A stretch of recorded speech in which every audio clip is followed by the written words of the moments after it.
Hey everybody, welcome back into the Horseshoe Lounge at Roosters. This is the live show, and it's a fun, casual conversation at a fun, casual joint. There are no actual Buckeyes or former Buckeyes on the panel today. Sorry. They're all on a boat. They're all on a boat raising money for the Buckeye Cruise for Cancer. We went through the entire roster of everyone who's ever been on this show, and they're all on the boat. So instead... Well, not ever. Some of them are at Thayer Munford's bachelor party. That's true. They may be on a boat there, too. I'm not sure. Is that in Vegas? I would imagine. Yeah. Sounds like a nice time. Those people will be coming back today, but they probably weren't going to be ready to jump on the show and talk about the Buckeyes. So instead, it's the first time ever? No, we've had three-man rotations before. I'm just saying that the four of us did a full show together. I don't believe that's ever happened. No, because you never got to the bottom of the list before and had to bring me on. So we went and we tabbed the king of the North himself, Doug Lesmerises, and here hanging out at Roosters, Bill Landis, Jeremy Birmingham, and me. So let's reset and get ready for spring ball by talking about the Ohio State offseason, which appears to be finally over and complete with the 10th member of the coaching staff, which is James Laurinaitis. So you've had the transfer portal open and close.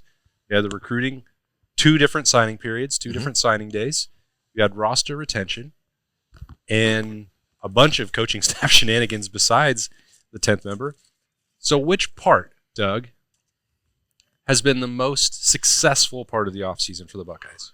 Well, I sent this out to our tech subscribers who are part of our thing here at the podcast. And the coaching staff, I think these 10 assistant coaches, this might be the best staff, 1 through 10 or 1 through 9, that Ohio State's had since the 2002-2003 staff that won the national title. It had 4 guys who went on to be head coaches: Mel Tucker, Luke Fickell, Mark Snyder, Mark D'Antonio. In terms of top-level guys and not glaring weak links, because basically almost every staff since then, there's been somebody who got a job at Ohio State because of who they were related to, and that's not the case anymore on this staff. So I think when you talk about adding guys like Matt Guerrieri and James Laurinaitis, and you have up-and-comers like Keenan Bailey and what Tim Walton is doing as a veteran right now, and you put Chip Kelly on top of that with Jim Knowles and Brian Hartline, like, to me, it's as good as you've seen in 2 decades. So I have to start there. 2014 staff was pretty good. Bill and I got a question about that, I think, on Freaky Friday. Yep. When was the last time they had both play callers in the booth? And we went back and were thinking about the alignment of the 2014 staff. Again, another one that won a national championship, probably not a coincidence. Luke Fickell counts double for that. Somebody else who went on to be a head coach, Chris Ash, Tom Herman. Tom Herman, obviously with that job. So was it 3 head coaches on that one? I guess it was, but Drayton was. Oh yeah, That's true. Yeah. So I guess Temple. it's a tie there for 4, but it's so important. I mean, we think about that all the time, and we just talk about, well, the rosters are going to win you a national championship, and you have to have them. But if you don't have an elite coaching staff, they're probably not going to get there on their own. To me, the biggest thing of this offseason isn't really that tangible. Like when you talk about the success of, the transfer portal or the hirings, it's just Ohio State was on the brink of things going, I think, on tilt at the beginning of January. And the way that Ryan Day, for being so inexperienced, has completely shifted the national narrative in a month is something that I don't think anyone would have really expected based on the first 5 years of his career.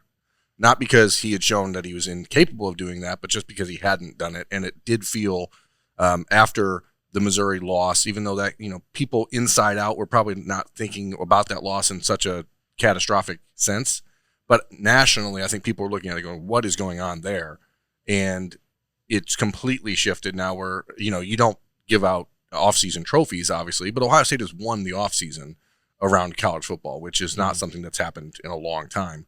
And it could have gone very decidedly in the other direction. And the fact that Ryan Day was able to add the players he did in the portal, do what he did on the coaching staff. I mean, first bringing in Bill O'Brien and then being able to pivot so quickly to Chip Kelly, that was a very our coach has grown up.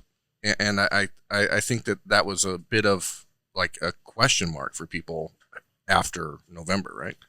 I gave you the option to pick the best part of the offseason. I picked all of it. You said all of it? The whole offseason. The whole thing. Yeah, that's right. Just went full Schlegel on Yeah, I mean, but it's true. I mean, because it's you were on the verge of being a national punchline. And I mean, there are still people who will look at Ohio State that way until Ryan Day beats Michigan again, or until they can, get another national championship. So people are going to view it that way regardless, because there's people who just haters. You know what I'm saying? But I do think that when you look at how this offseason could have gone, like the fact that it didn't and it went the exact opposite, a 180-degree turn, like that was unexpected. That's why I think the players that decided to come back, I think, is like this. The Doug is right on the staff stuff, and Berm is right on the whole offseason. Like, how can he be wrong? Yeah, how can he be wrong? The players who decided to come back, who could have gone off to the NFL, is the biggest part of it for me, because it provided instant stability for what Berm is talking about. Like I agree there. If they didn't bring back those guys and you were waiting for like transfer news, I think makes people feel a little bit better. But this roster would have had a lot of holes in it. I don't know what they would have done. Like Ryan Day went out of his way to remind us that they only took 6 transfers. Like they're high profile transfers, but they still only took 6. That's not a high number compared to the rest of the sport. And teams have like 20. I think Louisville has 25. They would have had double that if the guys who decided not to come back didn't play. And then that, in a weird way, like cast Ohio State in a strange light, because they're not a program that would typically load up on transfers. So like all those guys in that 2021 recruiting class that decided to come back, not go get the NFL money. And I don't really care what the motivation is, right? Whether it's NIL money, whether it's improving draft stock, or whether it's want to come back and beat Michigan, it's probably a combination of all three. And I don't care which of the ones is the top of the list for them. They're back. That's all that matters to me. That was huge. Like that was instantaneous, coming off of an embarrassing bowl game. This program's not falling apart because all these guys have decided to come back for one more year to help this program get to where it needs to get to. What I think is interesting, Bill, is that if you look at the guys that did leave, like the 17 or 18 guys that did leave, right?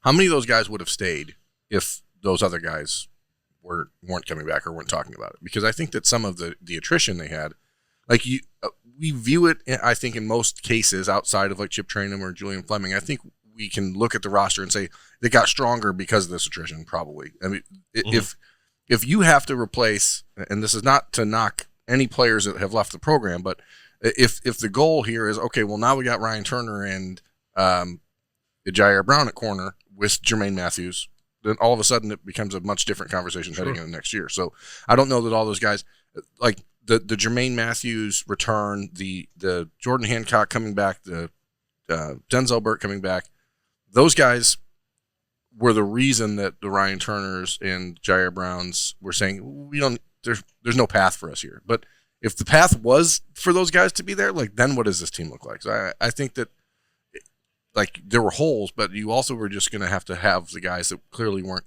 good enough being starters. Yeah, or even ready. Yeah. I think the guys who decided to put off the NFL and come back are the most important part of the offseason. To Bill's point, it goes further than just their good players staying on the roster. I don't know how much of what happened in January after that, including the coaching staff, including the transfer portal additions, how similar that actually looks if the national narrative is still about Ohio State falling apart and all of their good players are leaving. Like, would Will Howard have wanted to play for Ohio State if Emeka Egbuka was not coming back and Marvin Harrison and Julian Fleming were already gone? Maybe he would. Maybe he would.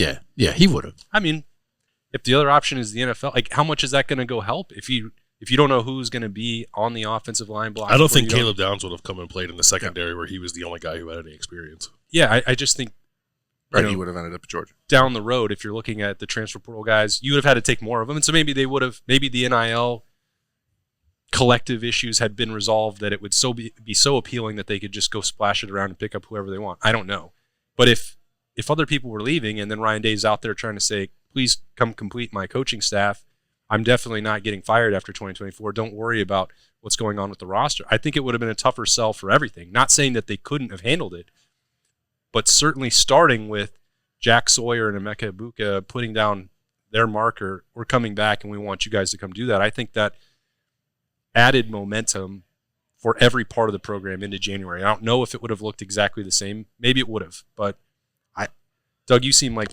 especially with the Will Howard part, that wouldn't have been an influence. I mean, they were a minute away from beating the national champs. Right. So, like, I I don't think they were actually as close to falling apart as like the national narrative is. It's like they played right with Michigan, and then Michigan was better than everybody. And then Yeah, but the whole roster was going to turn over. no, I know, but like the whole roster turns over to Ohio State all the time, and so they wouldn't be as good, clearly. But there's also a point of like, well, I mean, Chip Kelly still would have come here, and then we'd be sitting here talking about Carnell Tate and Jeremiah Smith, and we'd be talking about, C.J. Hicks and Sonny Styles and Kenyatta Jackson and Caden Curry, and I'm not disputing it. I'm clearly not disputing it, but I think what they would have had to do is just like the national narrative is stupid. Yeah. Like the national narrative about Ohio State was stupid. Like Ohio State stinks. It's like Michigan went 15-0. They were that close on the road against Michigan, right? So I mean, I think it would have been a perception battle that they would have been fighting, or they would have had to just like put on headphones and turn out the noise, because people would have been able to shout that louder if they didn't have the guys coming back. But I mean, it's like I say this all the time. The first year I covered Ohio State in 2005, AJ Hawk, it was AJ Hawk's last year, and I was like, that's it. How do you replace AJ Hawk? Like, they're done. I'm like, going to go 3-9. Like, how do you? And then like they were like, hey, James Laurinaitis is going to start as a sophomore. It was like, it's fine. He's a 3-time All-American. So I just like sometimes when it's like, what would Ohio State do? It's like, I don't know. Bring in the next group of guys who are going to be great, because that's what Ohio State does. I think that's true, but I also think that those players coming back validated Ryan Day in the national perspective. Well, in the national perspective, yes. Yeah. But that matters, because this is a program that has been very influenced by the national perspective at times. And we've seen Ryan Day get so far into his own head in the last few years because of the outside noise, that whether or not he put on those headphones and blocked it out, or whether it was those players saying, we're coming back for you, like something changed. I mean, there's a palpable difference, I think, in his like demeanor this offseason. But do you think there actually would have been a problem with Ohio State if another 7 guys had gone pro? Would you have viewed that as a cultural problem? No, I don't. It's not a cultural problem, but it is a problem of 2024, when it is an absolute must-win year for Ryan Day to go into 2024 losing those guys. The secondary, I mean, I want you to look at what the secondary would have been if you lose Lathan Ransom, Jordan Hancock, Denzel Burke.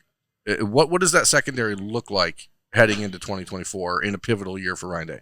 What does the defensive line look like if Jack Sawyer and Tyleek Williams and JT Tuimoloau leave in what is a must-win year for Ryan Day? That becomes, you go from having the best defense you've had in 5 years in 2023 to what would probably be another 2018 or 2021 style defense in 2024. I somehow have wound up on the side of like, it doesn't matter that JT came back. Like that's not what I intended to be here. You It's got like, all the way there. Who cares if Emeka Egbuka and Denzel Burke are back? It doesn't matter. That's not at all what I mean. I think, Doug, to your question specifically, if all of those guys had left, I actually do think that would have been a cultural problem. Because they hadn't won anything. Because none of them had accomplished a single thing at Ohio State. And if they didn't believe that they could accomplish that, and I'm not saying the only reason that they're all back is to beat Michigan, win a national championship, the things that they've not done. I know that NIL is part of it. I know that there's support financially for them that makes it more appealing now than it did 5 years ago to stay in school and come back. But if you spend all that time saying that those things are important to you and you don't think that you can accomplish any of them, that does become at some point a reflection of Ryan Day. All of them chose to cast their lot for another year at Ohio State, either to get developed or take advantage of the opportunities, or, as to Bill said, we don't know which one is number one for them, and it doesn't really matter. But if they preach brotherhood and winning the game and getting gold pants and competing for championships, and then none of them decided to do that, I think that would have been a damning reflection of the program. In narrative and perception, or in actuality? I think in actuality. I don't view NFL decisions when you're deciding to go be a millionaire as a negative about the program you're leading. I try not to do that either. I don't view it that way for a top 5 pick or a top 10 pick. But when you have guys who are on the periphery of round 3 and 4 who are leaving, that becomes, to me, a sign that maybe guys are not bought in the way that you would expect them to be. But I think, and this is part of why people are back, is failure, right? Yep. So, and part of that is some of these guys, if they had been top 50 picks instead of 3rd or 4th round picks, they might have gone, right? And so it's like, well, if they're NFL evaluations were a little better and they left, is that a cultural problem? You know what I mean? Like, that's because what I do think we'd be sitting here talking about is, you know what, that was a great recruiting class. There were great players in there, but maybe something was just missing a little bit, right? Now they're flipping the script. Maybe these guys aren't as highly rated, but they're hungry. They've seen the failures. And we'd be talking about Calvin Simpson-Hunt and Jermaine Matthews and Sonny Styles as a leader, and we'd have and Kenyatta Jackson and Caden Curry and this new era of Ohio State football, not like good riddance to the other guys, but we'd be in flip the script mode and finding some kind of positive in that because of the failures of the past. Because the bottom line here, and I think it's good, I think it's really motivating, is this is defined by failure, right? They're here because of what they haven't accomplished. Michigan's guys all left. Everybody bailed on Michigan because they reached the mountaintop. What else is there to do? Harbaugh left, the whole staff left, all the players left because they did it. Yeah. Ohio State hasn't done it. And so that can be a great driver, but I also think we would have found a way to say, okay, it's like a new era with new guys. Yeah, I'm not saying that the window for competition under Ryan Day would have been closed definitively, because I do agree that good players are always either at Ohio State, waiting in the wings, or still going to come play for them. I agree with you 100% on that part. The only reason that I'm trying to, I guess, have it both ways, the way I'm approaching this, but I swear that's not the intent. It's like, if all of them decided to leave at the exact time when things got the very hardest for the program, then I would just have said something is disconnected inside the Woody, and I don't know what that is. And if that starts at the top, culture issue, reflection of Ryan Day, that's where I would have probably been looking at that in December and January. And it may have been unfair to do so, but I do look at what happened when Michigan turned the rivalry around. It was guys that were in the exact same position when Aiden Hutchinson is coming back as JT Tuimoloau. They don't even have the same NIL opportunities and support at that time. But we're going to put it off. We're going to come back because it's that important for them to beat Ohio State and turn the rivalry around. And if this group of guys had made the decision not to do that, again, if they're making $1 million to go to the NFL, I'm not going to fault them for that. But if we're all going to assign value that it means something that they did come back, it has to be true that if they left, it meant something as well. Yeah, no, I think I agree with that. It also would have been, this is a hypothetical, but like it would have been at the very least like a test of the culture at Ohio State, right, had they gone, because then you're, like I mentioned earlier, you're talking, I think anyway, about bringing upwards of double-digit transfers into your program, and like teams do that and succeed and are fine. Sometimes they do it and it blows up in their face. Like, look at Michigan State. Like, it's not a guarantee that you're going to load up on transfers and everything's going to be great. So that would have been, I think, a stress point for what Ryan Day is building here too. If he felt that at this particular juncture, and I think he would have, that they had a bunch of holes on the roster, I don't think he would have just been like, okay, next man up. I think he would have gone out there and brought in, right, I don't know, 13, 14 transfers to this roster, which is not what he wants to do, which is not how he's built this thing, which is not what the guys who are in the building have come to expect from him. Like, I think that could have been potentially a little bit tricky for Ohio State. Losing all those guys means that you probably don't get, as you said, the Caleb Downs, the Quinshon Judkins. Like, I don't think those elite players that did transfer in, I think did so because they're coming in to be a part of what these other guys are doing. And if you had random, Joe Blow from, Southeast Missouri State coming in, or he's good though, Joe Blow from SEMO. That's exactly right. If that's who you had to go fill 15 spots on the roster with, I think that the oomph is completely different. Yeah. No oomph. The oomph factor? And I'm not knocking Joe Blow from SEMO. He's great. Good kid. I can't hell of a player. I can't believe you forgot about his recruitment. I mean, well, if he hadn't got hurt his senior year, he probably would have had an Ohio State offer it was already. a COVID year. So weird. Doug, you're thinking about it over there. Have we swayed you, Doug? No. I wound up. He doesn't get swayed. I wound up by myself on the side of the fence, and I'm like looking at you guys on the other side of the fence. It's like, I actually want to be over there. How did this happen? I really try not to take monetary NFL decisions as a negative about a program. So like I don't think I would be sitting here viewing an Ohio State team that was that close, that had a goofy bowl game, that I don't know that we've had any other indications of like cultural failures within the program, that like if they just happen to have like a bunch of really talented juniors who went to the NFL, really talented juniors go to the NFL a lot. So that's my main point, is like I would not have viewed it, I think, as a disaster if another 5 or 6 guys had gone. And there are going to be some guys, right? I mean, there's like Jack. Jack, it feels like he's just got a little more there to reach. He played so well at the end of the year. He's a local kid. Like, him coming back makes sense. Emeka got hurt, right? If Emeka, and that's a little bit part of this too. Like, if we're going through this, like, we'll say Emeka didn't get hurt. Yep. If he would have left. Let's say Denzel Lathan played 15% better, right? Like, all these, like, part of why they're here is because of what they didn't quite do. If they have been better individually, would we view it that way? So that's my main thing. It's money, man. I love money. Bottom line. My whole thing is that I love money. I don't look at those individual decisions and say, well, if this guy would have left, it meant there's a problem. I think it's just a precursor to what becomes the bigger problem, is that the 2024 season, which is imperative, like, then gets sort of pushed in a weird direction. Yeah, I mean, the culture part may have been completely irrelevant. It just would have been a roster in a huge amount of flux going into the most pivotal year of Ryan Day's life. Like, having to build win or else team under those circumstances would have been a real problem. That's how I view it. Yeah, I don't know. Come on our side of the fence. Well, I mean, That's a different fence. Because one of the other things, I'm boxed in by fences all around me. There's a roof on me now. There's a hole. That's called a cage.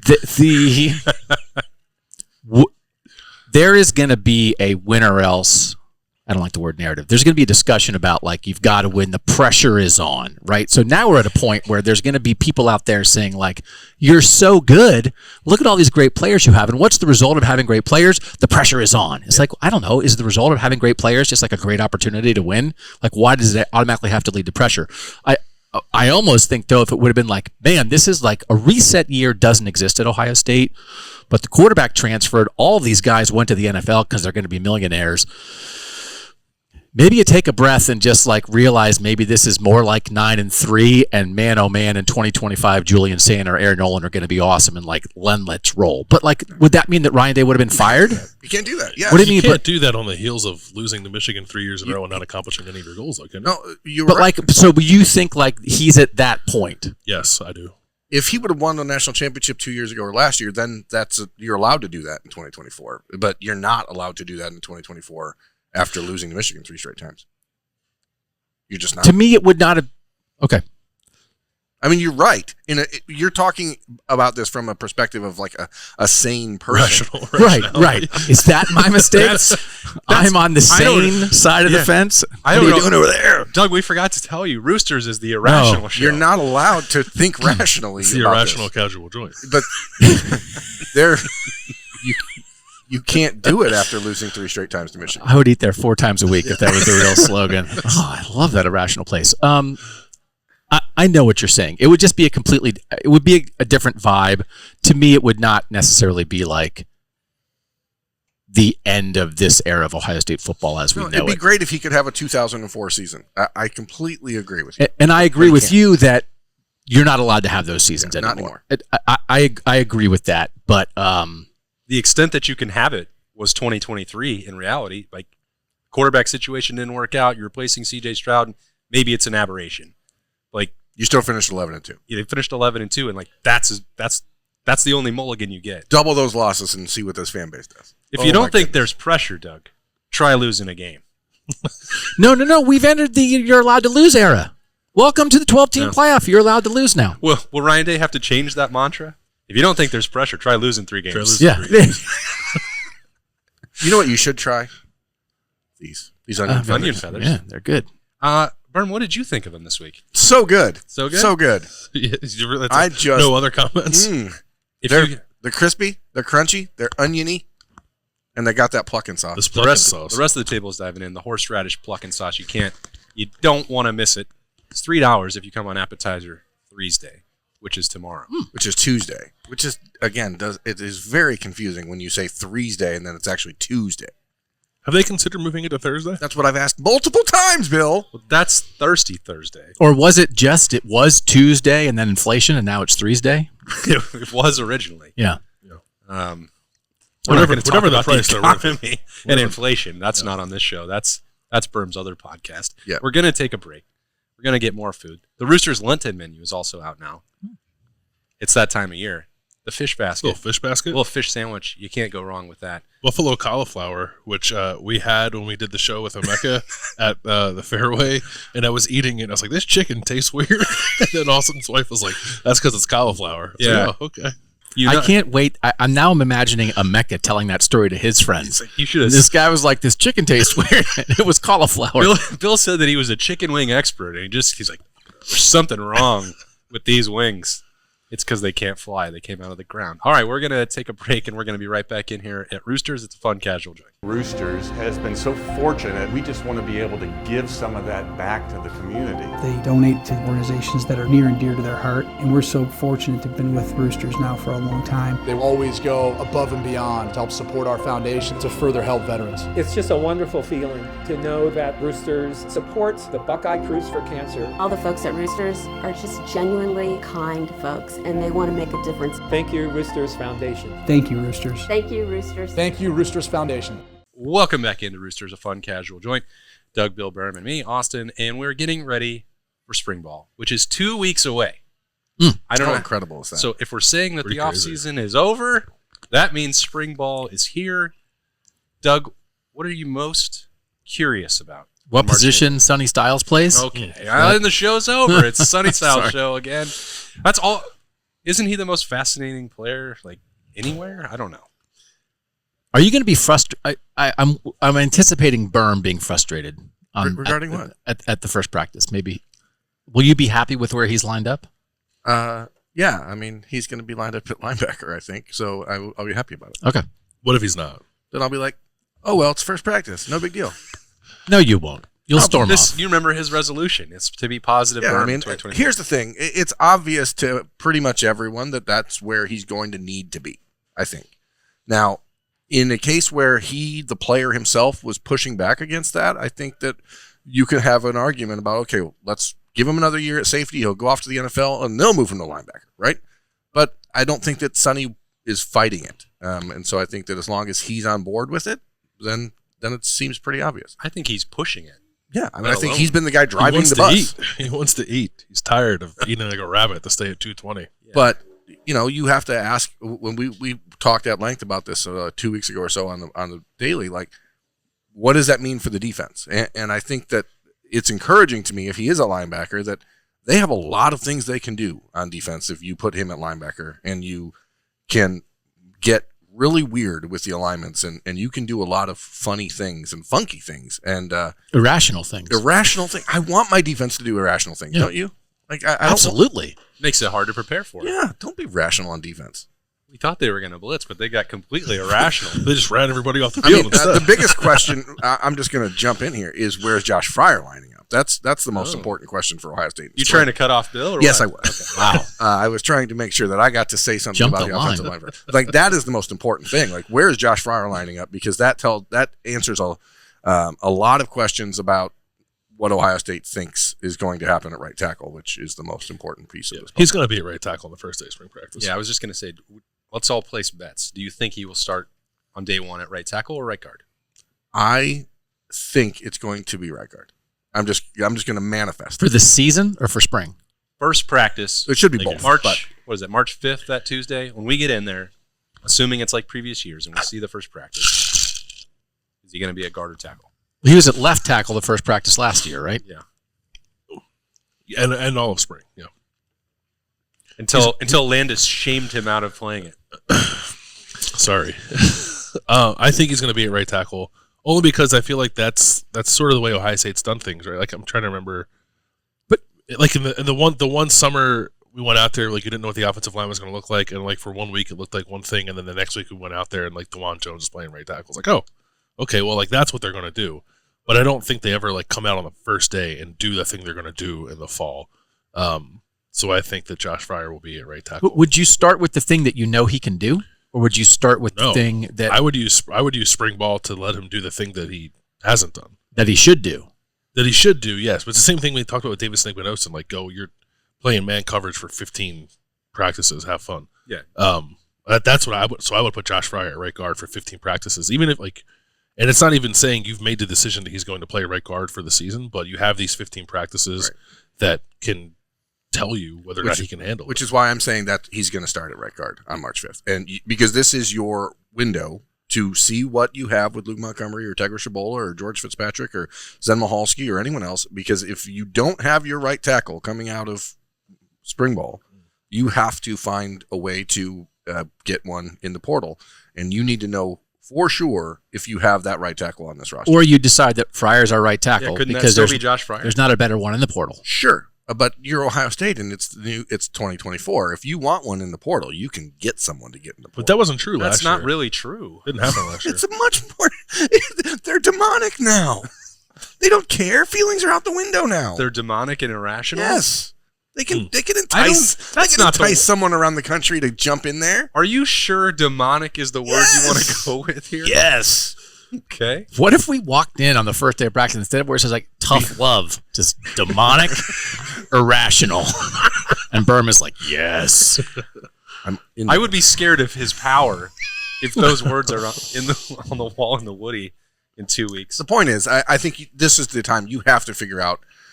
I think we can all remember a year ago, and Josh Fryer did the best he rightly could at right tackle, but it wasn't the right fit. And so if you're looking at this roster now and you want to see what you have with Montgomery or Shabola, which I think are the likely starting points of this next Iteration. exploration/iteration, then you give those guys the 15 practices to see what they can do. I'll buy that. I'll say Fryer right guard because you know what you have with him as a right tackle, and you need every snap in practice you can get of trying to see what else you may or may not have at right tackle. I always think about the first practice of spring in 2014 where we all thought it was going to be like Trey Johnson is going to be out there at linebacker, and Darren Lee was. And like on day one, after winter workouts, they just threw him out there like, this is what we're going to do. So I do. They did that with Michael Jordan, too. I can't remember who we thought was going to be starting at guard that year, but the first day of spring practice, Michael Jordan was... Matt Burrell? Maybe it was Matt Burrell. Yeah. Like, we can say March 5th doesn't mean anything. There's still 6 months to go. But it does feel like once they already get to that point, like it's practice 1 of 35, right? It's not one of spring ball. Also, let me tell you this. Tell me how the schedule works, Bill.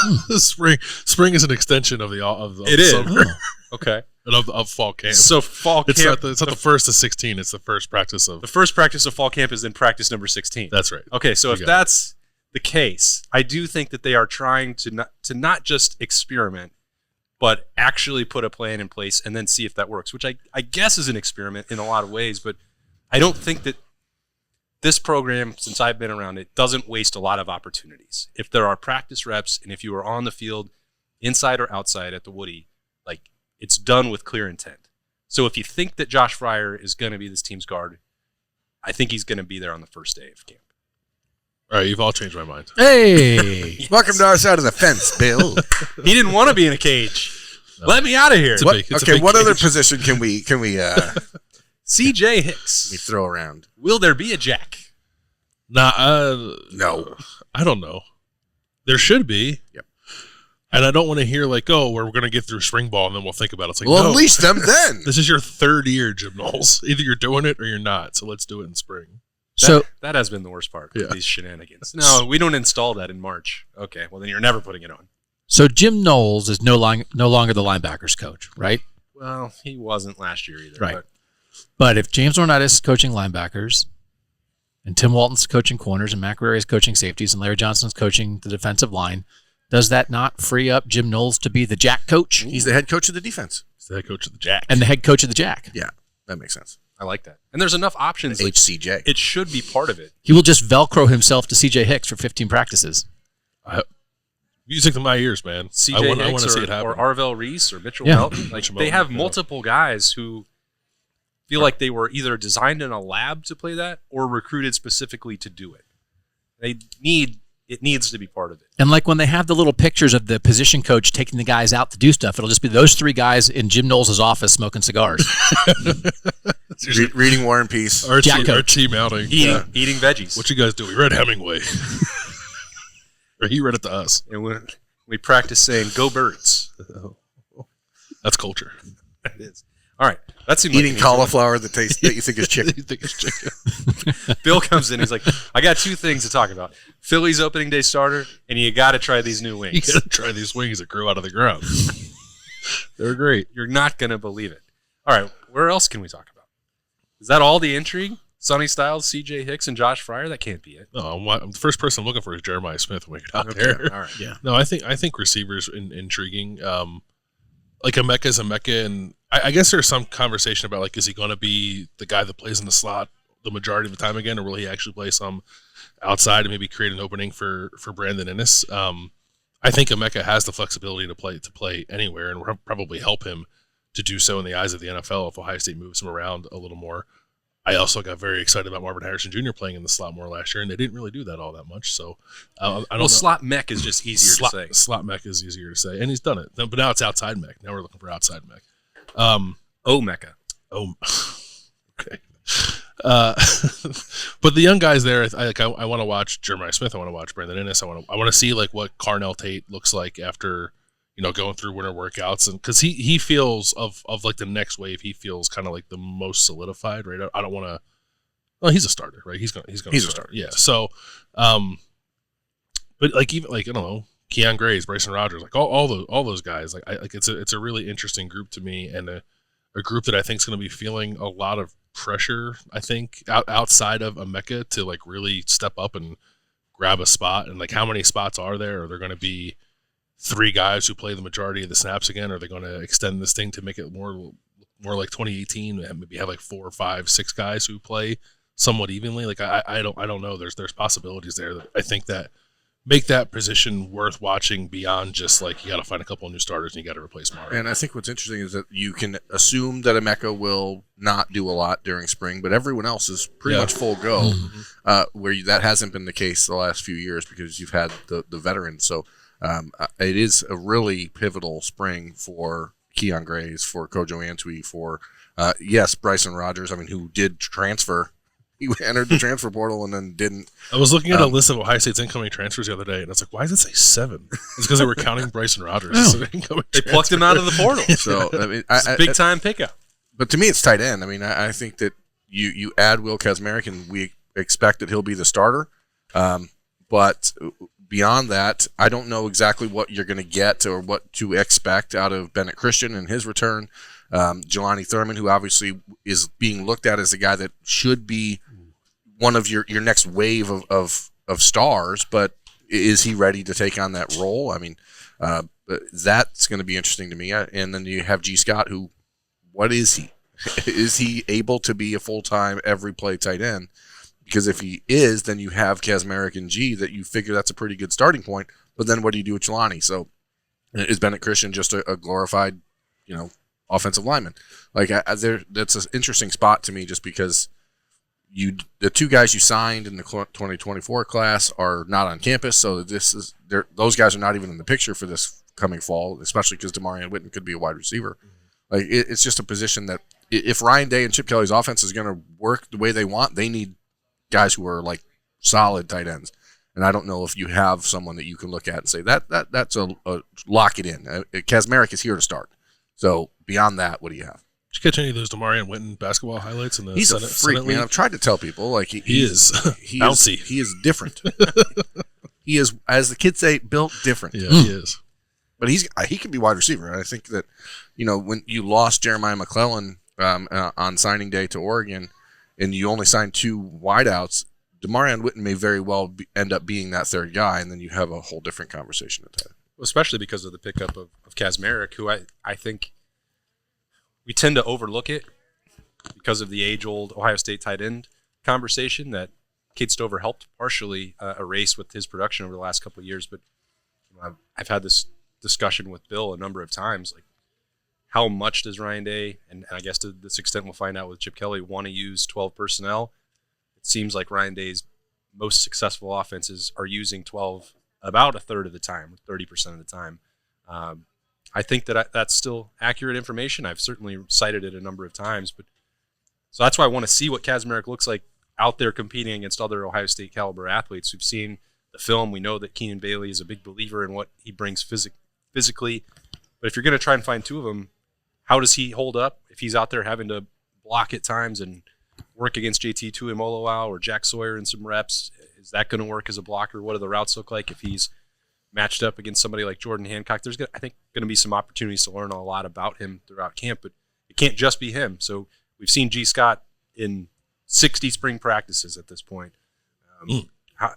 And you shouldn't see him for many of them this spring. Crazy, so but it does open the door for Bennett and Jelani to have that opportunity. But I don't think he's not in a situation where his game reps mean that he is like a finished product at tight end. So he probably still has to be out there.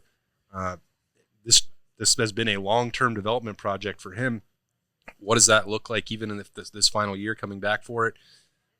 Certainly, Jelani Thurman. We know that he's probably 7.5 feet tall now because he gets 2 inches taller every month. But I mean, what does that look like in year two? If they're trying to find two, I'm not entirely sure like how confident I am that they're gonna get Cade Stover level production, let alone a combo like when they had, Farrell and Ruckert together. Mm-hmm. And that's really important for the overall health of the Ohio State offense.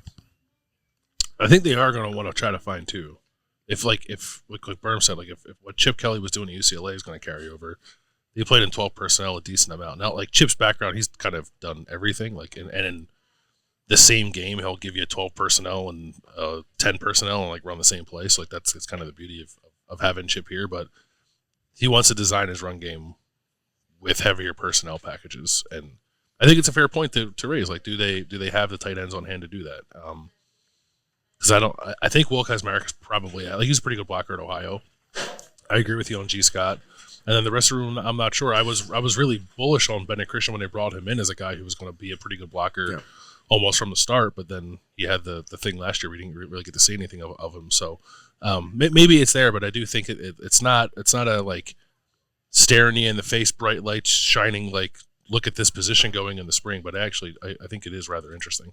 I'm trying to think now. What is our expectation of sophomores at Ohio State right now, like second-year players, right? So we've had guys in recent years, Trayvon Henderson, Denzel Burke, who burst out as true freshmen, kind of because they're needed and they have the ability to do that.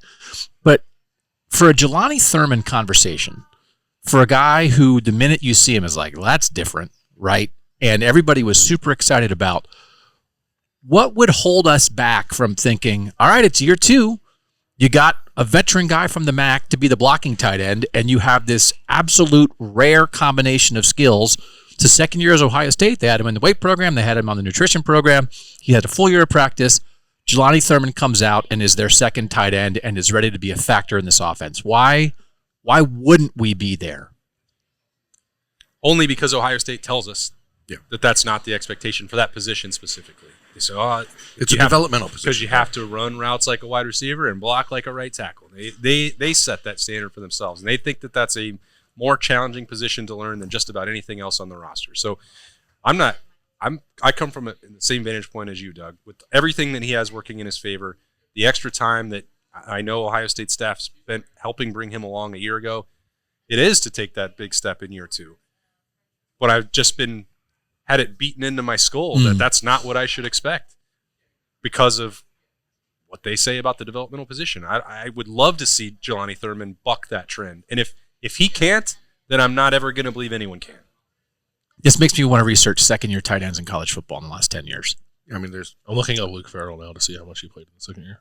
There's Brock Bowers, and that's about it. No, but no, it's the things that he does with Jelani can do, the size, that stuff. You look at it and you go, wow, we know exactly what that is, but we really don't know much else. I mean, he was playing at the second highest level in Georgia and played very well in high school. His father's an NFL, longtime NFL guy, Odell Thurman. Like, that the kid got the pieces to be a really good player, but I think that you look at a highly ranked tight end that come in, they're from Georgia, all the other things, and you go, well, then he's got to be a finished product, and like he's not. If he was, he would have played. I don't think that Keenan Bailey, in his first year as a position coach, he had Cade Stover, but Cade was hurt a lot, and Jelani was not the guy they put out there, especially at Rutgers. At Rutgers, Cade doesn't play. The belief going into the game was that this is Jelani's game, and they end up putting in Patrick Gerd out there in the key moments instead of Jelani because clearly he wasn't in their minds ready for it. Now, how did he take this offseason? That's the question, I guess. I mean, he had a couple catches at Minnesota? Was that the game that he had, or Michigan State, whatever? Michigan State, I believe. The first down when he gets up and he didn't have the first down. And you put it anyway. Stuff like that where you're like, okay. You just have to get reps at it. He maybe he's got a little bit to go to get to be that guy. But the physical skill is clearly there. Now you have to put that together. Do you catch the ball? Do you hold on to the ball? I mean, those are the things that they're looking at that we don't get to see, that we just assume because he's a player at Ohio State that he can catch the football. But maybe he's not as good at it as we think. You played a lot of receiver too, right, in high school? Like he was, just a big split end. I mean, you just put him out there and you jump ball it. Luke Farrell redshirted, played 106 snaps, and then played 647 snaps in his third year. By the way, And that's about what you would expect from the Ohio State plan. What did Ruckert do in year 2, though? that's a great question, Doug. I'll research it while you guys talk. Yeah. I'm going to guess that the snap count was a lot Doug, higher you have than a phone 106. too. Doug, you have a phone too. Why don't you look it up, Doug? Does he say that to you when you guys are recording Kings? Like he's staring at the screen and it's reflecting off his glasses, and you're just sitting there like, "You got that for me, Bill?" Is there another? People think sometimes on Kings that like I'm annoyed by Doug or like I'm bothered with the show to end because I'm looking things up. That's all I'm doing is looking things up. I'm not ignoring. You have a curious Good mind. excuse. Is there a different position, Doug, that you are like, okay, Luke Farrell played, or not, excuse me, Luke Farrell. Jeremy Ruckert played 130 snaps as a true freshman and then 405 snaps as a sophomore. So 2019. It can be done. I think that's a. It requires a different plan, right? Like they did not want. I think Jelani But you played had 20 Farrell, snaps last year. so you had that yeah, guy. because they didn't need Jeremy Ruckert to go out there and be. But he do was everything. essentially a big split end for the Buckeyes in 2019. So now So you got Will Kuzmarek. Will Kuzmarek is your Luke Farrell. yeah, Yeah. and Thurman's your Ruckert. Yeah. I mean, ideally, I think it works, but then you have the questions of, what do you do with G? Is there a role? I mean, that's what the spring is about, right? I think G's role is kind of what it's been. Like G's not. Like, I guess G played more last year, but like they do stuff with third tight ends, or they have a package. You can have a package of plays for G. Put him in down on the goal line. I don't want to see G Scott. No offense, like block Jelani Thurman's path to the field if Jelani's ready to go. And I don't really have any reason to think he wouldn't be. Irrational. Demons. Too much rationality in this fun casual joint. Yeah, The mac and cheese bites are on point. are they? Yeah. You give him a 10 out of 10. Yeah, I mean, you can tell just by looking at the fried food that's on the table right now that I can tell just by how quickly 6 of them disappear. yeah, this is a There's a different glow. the fryer oil has been changed this morning. You can tell I'm very conflicted about how much I'm supposed to eat while All we're of it, doing Doug. the show. Yeah. all of it. Or For real? No, just however much you want. But don't feel like you can't eat. I had a summer job one time, and I was told that there was a girl I was working with who maybe kind of liked me a little bit, and then we ate lunch together, and after we ate lunch, she didn't like me anymore. So I think there's something about my chewing that I'm very apprehensive about, and I don't want people to turn off this show because Still? of my Are chewing. you sure she liked you to begin with? Maybe she's That was trying the to get word. free they lunch. That was to the word on the street. They at man. least got to eat lunch together. Yeah, She That's was trying to step get one. some free chicken fingers. lunch out of it. out. Yeah. Where was So- this place at? It was a Hershey Park, Oh, okay. amusement park in central Pennsylvania. Hershey Park happy. Yeah. That feels like if we're talking about changing out the fry oil in Yeah. Hershey Park, that we've reached the end of the road. We've hit the proverbial changing of the fryer oil on the Ohio State football offseason. We are getting ready to We fry went up from Josh Fryer to Fryer Oil. That's the full experience that you can only get at Roosters with us in the Horseshoe Lounge on Appetizer Thursday, which is a Tuesday. You can get the onion feathers for $3. Don't forget that. We'll have some Buckeyes back next week, I promise you. Once the Cruise for Cancer returns to port, we'll get Bob, Jay-Z, Zach Bourne, Tyvis, Bradley Robinson all back in here as spring ball approaches, which is 2 weeks from Appetizer Thursday tomorrow. Don't miss that. But we have a lot more coverage coming your way on the podcast all week long and on Kings of Columbus and Kings of the North and everything that we can possibly come up with all of these folks. That's Doug Lesmerises, Bill Landis, Jeremy Birmingham. I'm Austin Ward. Thanks for joining us. We'll be back again next week, and maybe it'll be even better. I don't know, but we'll talk to you then.